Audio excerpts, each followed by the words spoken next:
እንዴት ናችሁ ክቡራትና ክቡራን ውድ አድማጮቻችን? ኤፍሬም የማነ ነኝ ከትሪቡን ስፖርት። ኤፍሬም የማነ ኦፊሻል ላይ በመላው ዓለም የቀጥታ ስርጭት እናከናውናለን። ከሞሮኮ በቀጥታ የኢትዮጵያ እግር ኳስ ፌዴሬሽን ፕሬዝዳንት የካፍ ዋና ስራ አስፈጻሚ አቶ ኢሳያስ ጅራ ይገኛሉ። ከእርሳቸው ጋር በተለይ ከልባሞቹ ቀይ ቀበሮች ዩ17 በአፍሪካ ዋንጫው ላይ ከግብጽ ሞሮኮና ቱኒዚያ ተመድበው በጣም በሞት ምድቡ ግሩፕ ኦፍ ዴዝ አስደናቂ ብቃት ወጣቶቻችን እያሳዩ ይገኛሉ።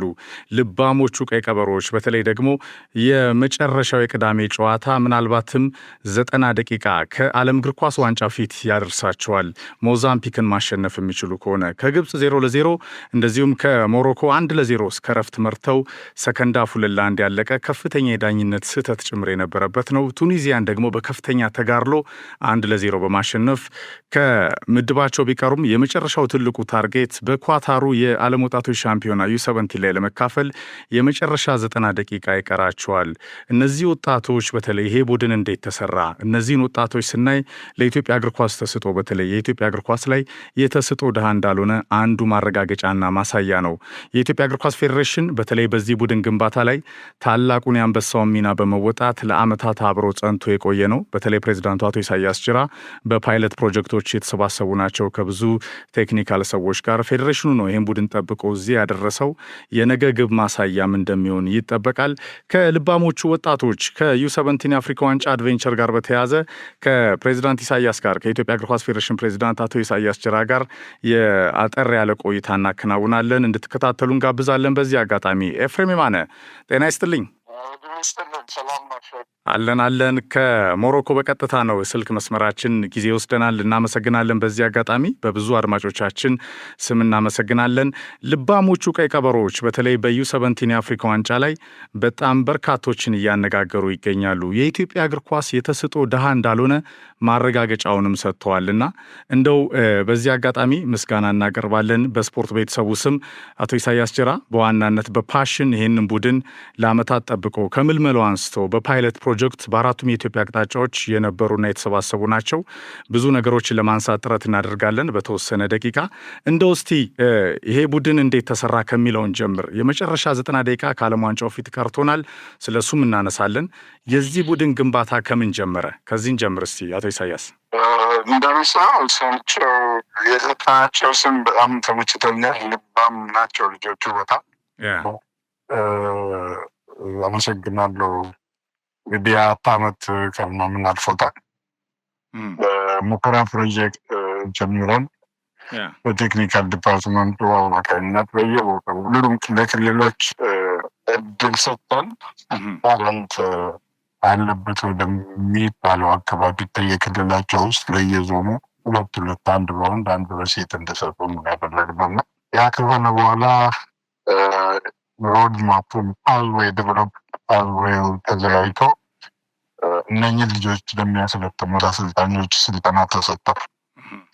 በመሰረት ነው እንግዲህ ፓይለት ፕሮጀክቱ የተጀመረው እና እነኝህ ስልጠና የወሰዱት አሰልጣኞች በየቦታው ሄደው ጀመሩ።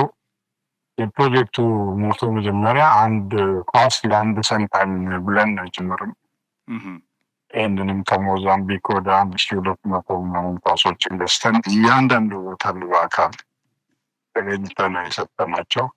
እኛ ማሽን ገዝተን ማሊያ ሰፋን። ማሊያ ብዛት ስለሚወደድብን መስሪያና መደረቢያ ገዝተን ነው ማሊያ የሰፋን ብንሰጣቸው የነበረው ነው። እነኚህ ፓይለት ፕሮጀክቱ በአመቱ ደግሞ ክረምት ሲዘጋ ደግሞ ውድድር አርባ ምንጭ ላይ፣ ይርጋለም ላይ፣ ሐዋሳ ላይ፣ አዲስ አበባ ላይ ነው 4 ጊዜ ግራጁዌት ሲያደርጉ የተወዳደሩት እና በመጀመሪያ አርባ ምንጭ ላይ ሲወዳደሩ ከዛ ውስጥ ወደ 40 ልጆች ተመልምሎ 3 ፖይንት ከሚባል አካዳሚ ተወደስ ከሚባል ጋር ተስማምተው እዛ እንዲገቡ ተደረገ። እንግዲህ እንዲህ ያለ ነው የተጠናከረ የመጣው። ፓይለት ፕሮጀክቱ ብዙውን ጊዜውን የሚያሳልፈው የስልጠና ላይ ነው። ስለዚህ ልጆች ውድድር ማግኘት አለባቸው ምን እሳቤ ከመጣ በኋላ 15-16 ዓመት ሲሞላቸው ባለፈው ዓመት በሐዋሳና በአዲስ አበባ ላይ ሊግ የ17 ዓመት በታች ሊግ መሰረት ነዋል። ስለዚህ ከነኚህ ልጆችም በፕሮጀክት ከታቀፉትም ካልታቀፉትም ውጭ ምርመራው ተደርጎ ከዚህ በዚህ ሊጉን ከመሰረት ነው በኋላ ሪጅናል ካምፒንግ፣ ናሽናል ካምፒንግ ማካሄድ ጀመርን። አቶ አምሳሉ ከአሜሪካ የዴቨሎፕመንት አማካሪ ዴቨሎፕመንት አማካሪ አድርገን ከተስማማን በኋላ እሱ በሚያስቀምጠው አቅጣጫ መሰረት ናሽናል ሪጅናል ካምፒንግ ተጀመረ። ሐዋሳ ላይ፣ አዲስ አበባ ላይ፣ ከዛ ደብረ ዘይት ላይ እንዲህ ያለ ልጆቹ እየተመለመሉ ተስፋ የተጣለባቸው መልመላው አንዱ አሰልጣኝ አንዱ ቡድን ከሱ ጋር ሲጫወት ከዛኛው ቡድን ውስጥ እንድንለምን የተሻለ ሰው ከራሱ ሳይሆን ማለት ኦፖነንቱ ደግሞ ከሌላ እንድመርጥ በዚህ ሂደት መጥቶ ወደ 85 ልጆች እንድመለመሉ ከተዘጋ አምሳሉ ቤን የሚባለውን ሰው አሁን ኢትዮጵያ ውስጥ ስልጣን ላይ የሰጠ የልዩነትን አይቶ እኔ የዚህ አካል መሆን እፈልጋለሁ ብለው ፈቃደኝነትን አሳይ። በስራ አስፈጻሚ ወስነን አሰልጣኝ እንደሆን ሰጠን። ሲቪውን ካይን በኋላ እንዲህ እያለ መጣ፣ እያደገ መጣ። ከዛ ዶክተር ሳንቲም ጉዳይ በባለቤትነት እንዲይዝ ከቴክኒካል ዲፓርትመንቱ ውጭ የእድሜ ጉዳይ ላይ ሜዲካል ዲፓርትመንት ስለሚበቀል በባለቤትነት ዶክተር ሳሚ ሰጠ። እድሜያቸው ላይ በደንብ የተሰራው። ከዛ ልጆች ሲመለመሉ የሴካፋን ዋንጫ ግጥም ላይ ለአፍሪካ ዋንጫ ለማለፍን ህልም ጎል ሴት አደረግነዋል። በዚህ ዕለት ውስጥ እንግዲህ ተሳካልን። ሶስተኛ ለማለም ወደሰጥን የሴካፋን የውድድር ስናዘጋጅና የመጀመሪያ መግለጫ ስንሰጥ ለማለፍ ነው የሚሰራው ውድድር የተናገርነው። ተሳካልን፣ እግዚአብሔር ይመስገን። ከዛ አሁን አፍሪካ ዋንጫ ከ20 ዓመት በኋላ ልጆቹ ሲመጡ ያያችሁት ነገር ነው የሆነ በጣም ከባድ ቡድን ውስጥ ነው የተመደብነው። ቅድም ሰው ሞሮኮ ላይ እንደዛ አይነት ከሞሮኮ ጋር ስንጫወት በደል ባይኖሩ ኖሮ ቡድኑ የምድቡ አንደኛ ነው የነበረው ማለት ይቻላል። ከዛም ውጭ የልጆቹ ተጋድሎ በጣም በከፍተኛ ደረጃ ነው የሚታይ ነው። በሂደት ይመጣ እዚህ የደረስ አሁን ደግሞ እግዚአብሔር ተጨምሮበት እንግዲህ የልጆቹን ኮሚትመንት በዚህ ደረጃ አንዳታ ነው የሚቀረው የሚቀጥል ከሆነ ተስፋር ያደርጋሉ ብዬ በዚህ ቢያንሳኝ ነው በዚህ ሂደት ነው አሳታዊ ሳነሳል የመጣው። በዚህ ሂደት ውስጥ በጀት ተያይዞ አሰልጣኞቹ አራቱን ዓመት ሙሉ አሰልጣኞቹ ሲያሰለጥኑ ኢትዮጵያ እግር ኳስ ፌዴሬሽን ለ54 አሰልጣኞች ወራዊ የኪስ ገንዘብ እንከፍል ነበር እና ብሎ ከባድ ነው። ስሙም ትልቅ ሪሶርስ ይፈልጋል። እንግዲህ እንደ ስሙ ፓይለት ነው ስሙ ሙከራ የሙከራ ፕሮጀክት ነው። ይሄ የፌዴሬሽኑ በራሱ ተሸክሞ መሄድ የሚችል ነገር ሳይሆን ሁሉም ክለቦች ከዚህ ልምድ ወስዶ በእድሜ ደረጃ እንዲሰሩ እንደ ሙከራ ለማሳየት የተሰራ ስራ ተሳክቷል። ጊዜ ደርሷል። እንግዲህ የሚቀጥለውን ደግሞ እግዚአብሔር ነው። አቶ ኢሳያስ ምናልባት ይሄ ትክክለኛው ባደጉት የእግር ኳስ ሀገራትም ያለ ሌሰን ነው። አሁን በዚህ የ17 ሞሮኮ ላይ በሚከናወነው የአፍሪካ ወጣቶች ዋንጫ ላይ ራሱ ግብፅ፣ ሞሮኮ፣ ቱኒዚያን ጨምሮ ሌሎች አብዛኞቹ የአፍሪካ ሀገራት ፓይፓቸው ከአውሮፓ ጭምር ነው። ካደገው ሀገር እነ ሀኪሚ በመጡበት ቅኝት ነው ወደ ከፍታው የሚመጡት። እኛ ሀገር ትልቁን ነገር ወይም ኢትዮጵያ ይሄ ቡድን ሲታይ የኢትዮጵያ እግር ኳስ የተስጦ ድሃ እንዳልሆነ ወጣቶች እንዳሉ እነዚህንም ልጆች በጣም መልምሎ በስርዓት ውስጥ አሳልፎ ከፍ ባለው የዘመናዊ እግር ኳስ ስልጠና ፕሮፌሽናሊዝምን አስተምሮ ወደ ውድድር ማምጣት ራሱን የቻለ ትልቅ አድቬንቸር ነውና በዚህ አጋጣሚ የኢትዮጵያ እግር ኳስ ፌዴሬሽን የሀገሪቱ እግር ኳስ አጠቃላይ መዋቅር የክለቦቻችን መዋቅር ይታወቃልና ለወሰደው እርምጃ ትልቅ አድናቆት አለን በስፖርት ቤተሰቡ ስም። ግን ይህንን ባህል እንደው ወደ ውድድሩ እንመጣለን። ስለ ቅዳሜው ጨዋታ ስለ ዓለም ዋንጫው 90 ደቂቃ ከፊት ይቀራል ከሞዛምቢክ እና ስለነ ዳዊት ካሳው ጀብድ እንመጣለን። ግን ስለ አቶ ኢሳያስ ጭራ አባታችን ነው የሚሉት እነዚህ ልጆች እኔ በቅርበት ለማየትም ችያለሁና እንደው ይሄ ባህል እንዲቀጥል ግን እንደ ባህል እንዲቀጥል እነዚህ ልጆች ነገ 19 ይሆናቸዋል 18 ይሆናቸዋል እያለ ያድጋሉና እየተከናወነ ያለ ነገር አለ በክለቦች በኢትዮጵያ እግር ኳስ መዋቅር ውስጥ። እንደምሳሌ ኤፍሬም ኢትዮጵያ እግር ኳስ ፌዴሬሽን አዲስ ነገር አይደለም የሚሰራው፣ ዓለም እንዲሰራበት እግር ኳስ ሂደት ነው የሞከርነው። ስሙንም የሙከራ ፕሮጀክት ብለን የጀመርነው ይህ መቀጠል አለበት። ይህን ክለቦቻችን ማስቀጠል አለባቸው። የክልል ፌዴሬሽኖች ማስቀጠል አለባቸው። ይህን ለማስቀጠል መስከረም ላይ ሊግ ሆቴል ፕሮጀክት አዘጋጅተን ዶክተር ዳኞቹና አቶ አምሳሉ ፕሬዘንት አድርገዋል። የ15 ዓመት እና የ17 ዓመት ሊግ ለምን መስረት? ምክንያቱም ኤፍሬም እንዳነሳው ለሚድ ልጆች በሚቀጥለው 18 ይሆናሉ። ማነው 17 ዓመት በየአመቱ ስላለ ምነው ጠንካራ ቲም አሁን ከየት ነው የሚወጣው? በዚህ ደረጃ ተሰጥቶ ካልተመጣ ስለዚህ የ15 ዓመትና የ17 ዓመት በታች ሊግ የክልል ኮሚሽነሮች፣ እግር ኳስ ፌዴሬሽን ጽሕፈት ቤት ኃላፊዎችን ጠርተን ፕሬዘንት አድርገን 14 የእግር ኳስ ሪጅን መርጠን በእነኚህ ቦታዎች ላይ ሊግ እንዲኖሩ ቢያንስ 10 ቡድን በእያንዳንዱ ቦታ እንዲኖር እና ወመንዳ ወይ እንዲጫወቱ በውድድር እንዲቆዩ ከዛ ውስጥ ልጅ እየተመረጠ ቤስቶች እየተመረጡ ሪጅናል ካምፒንግ ከዛ ወደ ናሽናል ካምፒንግ እንዲመጡ ይህ ፍሰት በየአመቱ እንዲቀጥል ነበር ፕሬዘንት አድርገን የጀመርነው። ነገር ግን አዳማና አዲስ አበባ ብቻ ላይ ነው እየተሰራ ያለው የስራ ከ12 ሚስ አድርገናል። ደቡብ ላይ ጀምረዋል። አሁን በ8 ቡድን መካከል ማለት ነው።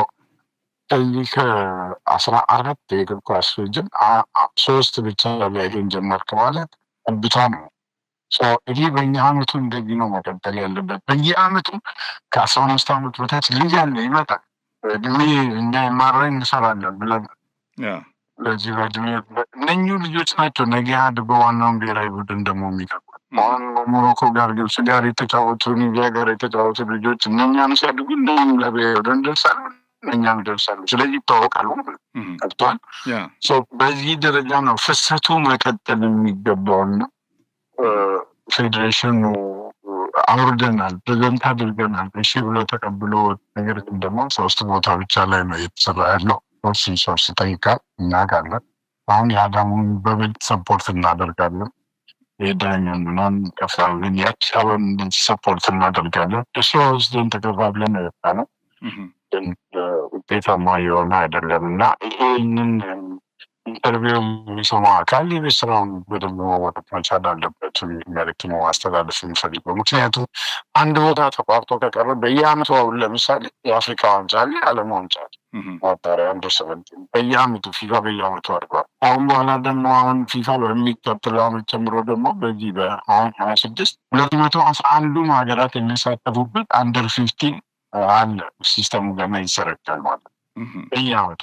ስለዚህ በዚህ ላይ ተፎካካሪ ለመሆን ለእያንዳንዱ ታንቱ ሊግ እድል መስጠት እነኚህ ስራዎች ያስፈልጋሉ። ይህ ስራ ደግሞ በእኔ ቤት አሉ በየቦታው ከቶፕ ቲሙ ጋር ብቻ ከመሯሯጥ እነኚህ ላይ ትኩረት አድርገን መስራት አለብን ነው የምናስበው። ኢትዮጵያ እግር ኳስ ፌዴሬሽን አሁን እያንዳንዱ ፕሪሚየር ሊግ አንደር 17 መያዝ አለበት። ካልያዘና ውድድር ላይ ካልተሳተፈ ገንዘብ መቀጫ አስቀምጠናል። እነሱ የተወዳደሩ ነው። ነገር ግን ሊግ መኖር አለበት በየከተማው በ20 የፕሪሚየር ሊግ ክለብ ስር ያለው 20 ቡድን ብቻ ሳይሆን አዳማ ውስጥ 20፣ ጅማ 20፣ ምዕራብ ሐዋሳ 20 እና አርባ ምንጭ 20 ከዚህ የሚሰሩ የበለጡ ክለቦች አሉ። ልጆች አሉ የሚጫወቱ ልጆች ባልናት ምንም ተሳትፎ የውድድር መድረክ ነው ሊግ መሰፈር ከተቻለ ከዛ ውስጥ ታለንት ይገኛል።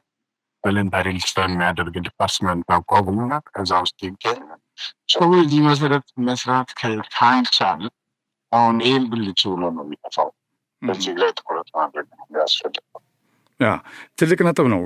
የኢትዮጵያ እግር ኳስ የሀብት ድሃ አይደለም፣ የሪሶርስ ድሃ አይደለም። ይሄ ቡድን ፌዴሬሽኑ ኢኒሽቲቭን ወስዶ ታለንት ላይ ፎከስ አድርጎ ለአመታት የተሰራው ውጤት እንደሚያመጣ እነዚህ ልጆች እስከ ነገ ዋናው ብሔራዊ ቡድን ይደርሳሉ፣ በኦሎምፒክ ቡድን ውስጥ ይታያሉ። የነገ የአፍሪካ እግር ኳስ ኮምፒቲቲቭ ቡድናችን መሰረት ሊሆኑ ይችላሉ። ግን እዚሁ ጋር የሚቆም ከሆነ እነዚህ ልጆች ይሄዳል እድሜያቸው። ግን ከስር ይህንን እንደማሳያ አሳይቶ በኃላፊነት ስሜት በተለይ የሚመለከታቸው ክለቦች የሚመለከታቸው ባለድርሻ አካላት እዚህ ላይ ማተኮር ያስፈልጋል። ላይኛው ላይ ዝም ብሎ ውድድር ላይ ማተኮር፣ ፋይናሊ ሲወርዱ ደግሞ ወደ እናንተ ጫናውን ማምጣት፣ እዚህ ላይ በጣም ያለ ፌልድ የሆነ ነገሮች ብዙ የኢትዮጵያ እግር ኳስ ላይ የተነሱ ድክመቶች ናቸው። በተለይ በብዙ 100 ሚሊዮን ብሮች ወጪ እያወጡ ክለቦቻችንና የሊጉ መዋቅር ላይ ምናልባት እስቲ ይሄ ገደብ ብናርገውና የቅዳሜው ጨዋታን እንዴት ይጠብቁታል? የቡድኑ ሞራል የቡድኑ ተነሳሽነት እንዴት ነው? በተለይ ከግብጽ ሞሮኮና ቱኒዚያ አድቬንቸር አንጻር ከሞዛምቢኩ ጨዋታ ልባሞቹ ቀይ ቀበሮች 90 ደቂቃ ይቀራቸዋል ከዓለም እግር ኳስ ዋንጫ ፊት። ጥሩ ነው። ትላንትና ሜዳ ተገኝተን የሞዛምቢክን ጨዋታ ስናነበር አንጎላን ያሸነፈበትን ናቸው። ኳስ ጫወታሉ። ኳስ የሚጫወቱ ናቸው። ከአውሮፓ እሱ ፖይንት ጀምሯል። አይደለም ለዋኑ ወደን ማለት ጀምረዋል እና ጥሩ ነው። ልጆቹ ጥሩ ተነሳሽነት ላይ ነው ያሉ። ግን አጥቂያችን ዳዊት የሚገባ አይመስለንም። በሁለት ቢጫ ሰርባሰ ጥሩ መነሳሳት አለ። ዛሬ ትናንትና ጀምሮ ደግሞ ሞሮኮ ሙቀት ጀምሯል። ሴኛ ሙቀት ጀምሯል። ግን ልጆቹ ጋር ያለው ስሜት መንፈስ ተስፋ ይሰጣል። ከሰሜን አፍሪካዎቹ ሀገር ውስጥ ላይ ከብዱኛል ብዬ አላስብም። ግን እግር ኳስ ነው ደግሞ የሚፈጠረውን ነገር አታውቅም። እንግዲህ እንታገላለን። አዎ ይህ ቡድን በማሸነፍ ውስጥ የሚለካ አይደለም። ይሄንን በተከታታይ በነበሩን ፕሮግራሞቻችን ላይም ስናነሳ ነበር። ማክሰኞ ያው አርሰናል ሻምፒዮን ሆነና ዓለምን ያው ወረረ፣ ከተለይ ከመድፉ ድል ጋር በተያያዘ በዛው ሞመንት ላይ ደግሞ ወጣቶቹ ቱኒዚያን እያሸነፉ ነበርና ያው በጣም የመድፉ ዶሚናንስ እንዳለ ሆኖ ብዙዎችን ግን ያስገረመ ዜና ነበር። ቱኒዚያን ያሸነፉበት መንገድ፣ ይሄ ተጋርሏቸው፣ የሀገር ፍቅር ስሜታቸው፣ ፓሽናቸው፣ በኔነት ስሜት፣ ሜንታሊቲያቸው በጣም ከፍ ያሉ ወጣቶችን እያየን እንገኛለን እና ይህንን ጠብቆ ለመጓዝ ነው ዋናው መሰረት እንጂ ይሄ ቡድን በማሸነፍ በዋንጫ በማምጣት አሁን የሚለካ አይደለም። የኢትዮጵያ እግር ኳስ መሰረት የተስጦ ደሃ እንዳልሆነ ግን ማሳያ ነው ብለው ያምናሉ አይደለ? ይሄንን ሲያዩ ምን ይሰማውታል? በትክክል እኔ በሞሮኮ 2-1 ስንሸነፍ ከነችግሩ ማለት ነው ሜዳ ላይ ከነበረው ከነዳኝነት ችግሩ ልጆቹ በጣም ስሜታቸው ተበርተው ነበር። መልበሻ ቤት ገብቼ ሀገራችን ተስፋ እንዳላ ስላሳያቸው ምንም ነገር አዝኖ አይገባቸውም ነው ያልኩት እና ልጆች እንዳሉ ያሳየ ተስፋ የሰጠ ነገር ግን ደግሞ በዚህ ኢንዱስትሪ ውስጥ ኢትዮጵያ ውስጥ ካሉት እግር ኳስ ኢንዱስትሪ ላይ ለሚሰሩት የቤት ስራ የሰጡ ልጆች ናቸው። በደንብ ትኩረት አድርገን መስራት ከቻል በዚህ አይነት ውጤት ከፍ ውስጥ መውጣት እንደምንችል ያሳዩን ልጆች ስለሆኑ ሰው ብዙ መማራት እነኚህ ልጆች ብዬ አስባለሁ። ወደ 2027ቱ የዚህ ዋናው ብሔራዊ ቡድናችን የምድብ ድልድል ላይ አንድ የመጨረሻ ሀሳብ ይሰጡኛል። ከዛ በፊት ግን አሁንም ከዩ17 ጋር በተያያዘ በተለይ በብዙ ልፋት ውስጥ ፌዴሬሽኑ ይህን ቡድን በመጠበቅ እዚህ አድርሷል። ከፋይናንስ ቻሌንጅ አንጻር ውድድር አቋርጦ ይመለሳል ሲባልም ሰምተን ነበረ። እንዴት ነው ይሄን ነገር እንዴት ያዩታል? አንዳንዴ ለእኔ ምን ተሰማኝ፣ ይሄ የጌሾ ወቀጣ ማንም ሰው አልመጣ የመጠጡ ጊዜ ያው እንደሚባለው ሁሉም ከየጎሬው ወጣ ይባላል አይደል? አንዳንዴ ዋንጫውን ለመነጣጠቅ ጥረት ይደረጋል፣ ግን መሰረቱ ግራውንዱ በደንብ ይታወቃልና አሁን መንግስት ከፋውንዴሽኑ የሚሰራቸው ተግባሮች እንዳሉ ሆነው የኢትዮጵያ እግር ኳስ ፌዴሬሽን ግን በጣም በብዙ ቻሌንጅ ይህን ቡድን ጠብቆ እዚህ በማድረሱ እኔ በግሌ ምስጋና አቀርባለሁ በብዙ አድማጮቻችን ስም። ምን ይላሉ እዚህ ላይ? እንደው ይህን ነገር እንኳን አነሳክ በነገሩ ፌስቡክ የሚባል አካውንት የለኝም፣ እሰማለሁ ግን ለከልጠይ አንደኛ የኢትዮጵያ እግር ኳስ ፌዴሬሽን ማንም ሰው ማወቅ ያለበት በእቅድ የሚንቀሳቀስ ተቋም ነው። ዝም ብሎ ብድግ ብሎ ከቤት ወጥቶ ውሎ የሚገባበትን የማያውቅ ጉዞ የሚያደርግ ተቋም አይደለም ያለው። ይሄ ሀገር ነው። ሀገር ወክሎ ነው ልጆችን የመጡት። በእቅድ ነው የተመጣው እና እንደዚህ አይነት ዜናዎችን ሳይ ድሮ ካሜሩን አሁን በቅርብ ደግሞ አፍኮን ላይ ታንዛኒያ ገንዘብ ካልተሰጠን ወይም እንደሚያቆም እንደሚል ዜና ነው የነበረው።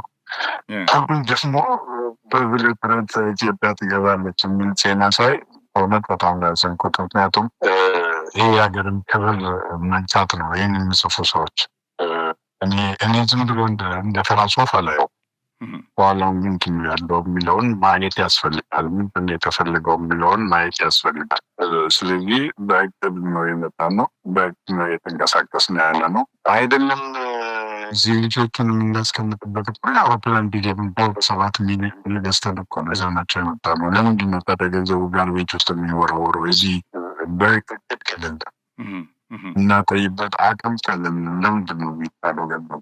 ስለዚህ እኔ አሁን ያነሳው ዝም ብሎ ከግለሰብ ጽሁፍም በላይ መታየት አለበት። እንደዚህ አይነት የሆነ ሰው ላይ መቼ ይችላል ምንም በሀገር ክብር ላይ የሚቀልድ ጽሁፍ መጽሐፍ መብት የለህም። ምክንያቱም ሀገር የሁላችንም ነትና ሊከበር ይገባል። እነኝህ ልጆች ሀገር አክብሮ ስለሆነ ሀገርን ወክሎ ስለሆነ እዚህ ያሉት ማለት ነው እና ኢማም ጽሁፍ አይመስለኝም። ይህን የሚጽፍ ሰው ለህሊናውም እንዴት ራሱን ይዋሻል ሰው? ምክንያቱም እኚህ ልጆች 2 ሳምንት ነው የሚቆዩት፣ ውድድሩ 2 ሳምንት ነው የሚቆየው። ሳያቋርጡ በመቶ ውሸታም ያደርገኛል ብሎ እንኳ አያስብም። ትንሽ የሚያስኬድ አይደለም፣ ተቀባይነት የለውም ደግሞ አይባልም። ምክንያቱም ውድድር ውስጥ ያሉ ልጆች አሁን ያንዳንዱ ሶሻል ሚዲያ ይጠቀማል። እውነት ነው እንዴ አቋርጠን ሊመልሱን ነው እንዴ ወይ ብሎ ሲያስባሉ ልጆቹ ተብሎ ተጽዕኖ ያደርግባቸዋል ተብሎ አይታሰብም። በኃላፊነት ስሜት እንደገና እኔ ከግብጽ ጋራቸው ሲወጡ እኮ ለእያንዳንዱ 10 ሺህ ብር ነው የሸለምነው። ቱኒዚያን በቀደም ሲያሸንፉ ለእያንዳንዳቸው 5 ሺህ ብር ነው ፌዴሬሽኑ የሸለመው። ሲጀምር ከመነሻው ጀምሮ ደግሞ ለዋናው ብሔራዊ ቡድን እንኳን ልጆች ላይ ወጣኑ ወጪ አላወጣንም። እስከዛሬ ትልቅ ትኩረት ሰጠን ነው እየሰራን ያለነው። 85 ልጅ መልምለን ለ2 ወር ክረምት አስገብተን ሆቴል አስቀምጠን ነው በየደረጃ እየተሰራ የመጣውና እነኚህ ልጆች ያድጋሉ። እድገታቸውን የሚደግፍ ነገር ነው ብቻ መጻፍ የሚገባን እንጂ ደግሞ በስማቸው የምንፈራቸው የእግር ኳስ እድገታቸው ከፍተኛ ደረጃ ላይ እየደረሱ እነ ሞሮኮን እነ ግብጽ እነ ቱኒዚያ ጋር አንድ ምድብ ስንመደብ እኮ ያልፈራ ሰው የለም። ውሸት አያስፈልግም። ዛሬ ስላለፈ አይደለም። ከባድ የሞት ምድብ ነው እና ከባድ ነው ብለን ሁላችንም ሰግተናል።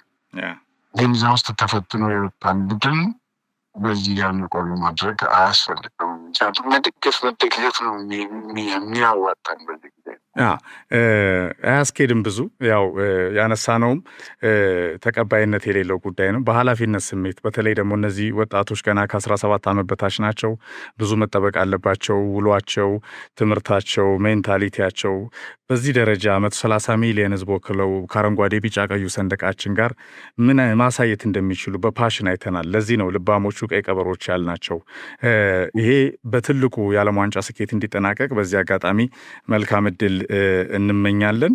አንዳንዴ ልፋት ያው የዘራውን መጨረሻ ላይ ይመጣል ውጤቱና ያን ፕሮሚሲንግ የሆነው ነገር ታይቷል። እሱ ላይ ብዙ ሀሳብ አንስተናል። ከልብ እናመሰግናለን። እንደው ከወጣቶቹ ወጣ እንልና መጨረሻ ላይ አንድ መልእክት ይሰጣሉ። እያጠናቀቅን ነው። ከ2027 የአፍሪካ ዋንጫ ጋር በተያዘ የኢትዮጵያ ብሔራዊ ቡድን ከሴኔጋል፣ ሱዳን እና ሞዛምቢክ ተመድቧል። በጣም ከባድ ምድብ ነው። ሱዳን ቡድን ምን አይነት ቀለም እንዳለው ይታወቃል። ሞዛምቢክም እና ዋናው ሴኔጋል አንደኛው ስኬት የሚባለው ከዚህ የአፍሪካ ዋንጫ ጋር በተያዘ መጀመሪያ ምድቡን እንዴት አዩት? ከዛ ውጪ ደግሞ በየ2 ዓመቱ ወደ ኢትዮጵያ አፍሪካ ዋንጫ የሚገባ ቡድን የለንም። መሰረቱ እነዚህ ወጣቶች ናቸው። ግን ከስደት ብሔራዊ ቡድኑን ለመመለስ ቢያንስ በሜዳችን ለመጫወት የሚደረገው ጥረት በጣም ቅድሚያ አጀንዳ መሆን ያለበት በግሌ ይመስለኛል። እዚህ ላይ ምን ይላሉ? እንደው የሆማሽ አድቫንቴጃችንን ከጠበቅን ቢያንስ ወደ አፍሪካ ዋንጫ የመመለስ ተስፋ ሊኖረን ይችላል። ምድቡን እንዳየው ሆም ጌም በተመለከተ ወዲያው ነው የሚመለከታቸው ጋር ያሳወቅኩትና መስከረም ሰፕተምበር 21 አካባቢ ነው። ምናልባት እንግዲህ ባህር ዳር፣ አቃቂና አደይ አበባ በዚህ 3 ወር ውስጥ የሆነ ነገር ሊያሳዩ ይችላሉ የሚል ተስፋ ነው ያለን። የሚመለከታቸውን ሰዎች ነገባቸዋለሁ። እንግዲህ ከፍተኛ ደጅ መጥናት፣ በሪማን ፎካት ሁሉንም ነገር የምንችለውን ሁሉ ነው የምናደርገው። አዲስ አበባ በጥሩ ሁኔታ እየሄደ ነው። ባህር ዳርም በጥሩ ሁኔታ እየሄደ ነው። እቅዳቸው እንደውም አልፈዋል፣ እንጨርሳለን ያሉበት ጊዜ እንግዲህ ተስፋ እናደርጋለን። ይሄ ነው ማለት አልችልም። አሁን ግን ተስፋ አደርጋለሁ ብሔራዊ ቡድኑ ሆም ይጫወታል ብዬ ተስፋ አደርጋለሁ። ነገር ግን ትልቅ ሳይነት ነው የሚጠይቀው። ይህንን ከቤት ካልጀመርን የ28 አፍኮን ዝግጅት ሰራታችንን ላይ ተጽዕኖ ያመጣል። ስለዚህ እንደ መንግስት ትኩረት ተደርጎ ይሰራል የሚል እምነት አለኝ። እየተሰራም ነው። ነገር ግን ደግሞ ቢያንስ አንዱ ላይ ተረባርበን አንዱን ማድረስ ከቻልን ቡድን ይጫወታል ብዬ አስባለሁ። ስለ ምድቡ ግን ምድቡ ጠንካራ ነው። እኛ ፕሪሊሚናሪ ጌም አድርገን ነው የመጣነው። ፎር ውስጥም ነው የምንገኘው። ደረጃችን ይለያያል። አሁን እሱን ለማድረግ ከአሁኑኑ ቡድኑን እያዩ ለመሄድ አሁን ሰኔ ላይ ፊፋ ዊንዶ ላይ ከማላዊ ጋር የወዳጅነት ጨዋታ እየሞከርን ነው። ከአሁኑ ቡድኑን እያደራጀ ይሄዳል ብዬ አስባለሁ አሰልጣኙ። በዚህ ደረጃ ነው እንግዲህ ያለ። አዎ ይሄ ነው ዋናው መሰረት መሆን ያለበት። ወደ ሆም ማች መመለስ ለትልቁ የአፍሪካ ዋንጫ የመስተንግዶ ሂደታችንም አንደኛው ኢቫሉዌሽን የሚሆነው የናሽናል ቲሙ ፐርፎርማንስ በሜዳው ከኢንፍራስትራክቸሮች ጋር ማየት ያስፈልጋልና ትልቁ እድል ይመስለኛል። በመጨረሻ እንደው እዚህ ላይ ወደፊትም እንላለንና መልካም እድል እየተመኘን ቀረ የሚሉት ነገር ካለ ወይ ቅድም እንዳነሱት ትልቅ ነጥብ ያው ከዚህ ከሶሻል ሚዲያ አሉባልታ ጋር የሚመስለው እኮ ለምሳሌ ለቅዳሜው ጨዋታ ገንዘብ አጥሯችሁ አርብ መመለስ ማለት ነው። እንደው ቀረ የሚሉት ነገር ይችላል። ምንም አልቀረም። መልካም ምኞት መመኘት ነው የምንችለውን ያህል እንግዲህ እኛ እየሞከርን ነው ያለ ነው። ልጆቹ ተስፋ ይሰጠዋል። ቁርጠኝነታቸው፣ እንቅስቃሴያቸውን ስታይ ተስፋ የሚሰጡ ነው። ተስፋ አደርጋለሁ ያሸንፋሉ ብዬ ተስፋ አደርጋለሁ። እግር ኳስ ነው አታክም የሚሆነውን ነገር ግን ደግሞ ቁርጠኝነታቸው እጅግ በጣም ደስ ይላል። መንግስትም ካለፉ ሽልማት እንሰጣቸዋለን። የባህልና ስፖርት የኢትዮጵያ ኦሎምፒክ ኮሚቴ ዶክተር አሸብር ደውሎ ነግረውኛል። የባህልና ስፖርት ሚኒስትር ክብርት ሸዊትም ደውሎ ነግረውኛል። ትልቅ ማበረታቻ እንሰጣቸዋለን ካለፉ ብሎ ነግሬያቸዋለሁ። ልጆቹ ደስ ይላሉ። ልጅም ናቸው እና ፍላጎታቸው፣ ተነሳሽነታቸው እጅግ በጣም ወደር የለውም። ሜዳ ላይ የምትለው ያስደስተዋል። ያላቸውን ሙሉ ነው የሚሰጡት። እንግዲህ እግዚአብሔር ይጨመርበት እና ምንችለውን እናደርጋለን። መልካም እድል እንመኛለን። በየትኛው መንገድ ወጣቶች ናቸው፣ ታዳጊዎች ናቸው። ከጫና በተላቀቀ መንገድ እንግዲህ በፕሮሰሱ ሲመጡ እነዚህን ልጆች በደንብ የማየት እድሉ አለ ለአመታትና በተለይ እርስዎ በቅርበት መልካም እድል እንመኛለን። ለቀይ ቀበሮቹ ለልባሞቹ ወጣቶቻችን ወደ ዓለም ዋንጫው 90 ደቂቃ ይቀራቸዋል። የኢትዮጵያ እግር ኳስ ፌዴሬሽን ፕሬዚዳንት አቶ ኢሳያስ ጅራጋ ነበረ በቀጥታ ስልክ ከሞሮኮ ቆይታ ያከናወን ነው። ከልብ እናመሰግናለን። መልካም ጊዜ። እግዚአብሔር ይስጥልን። አመሰግናለሁ።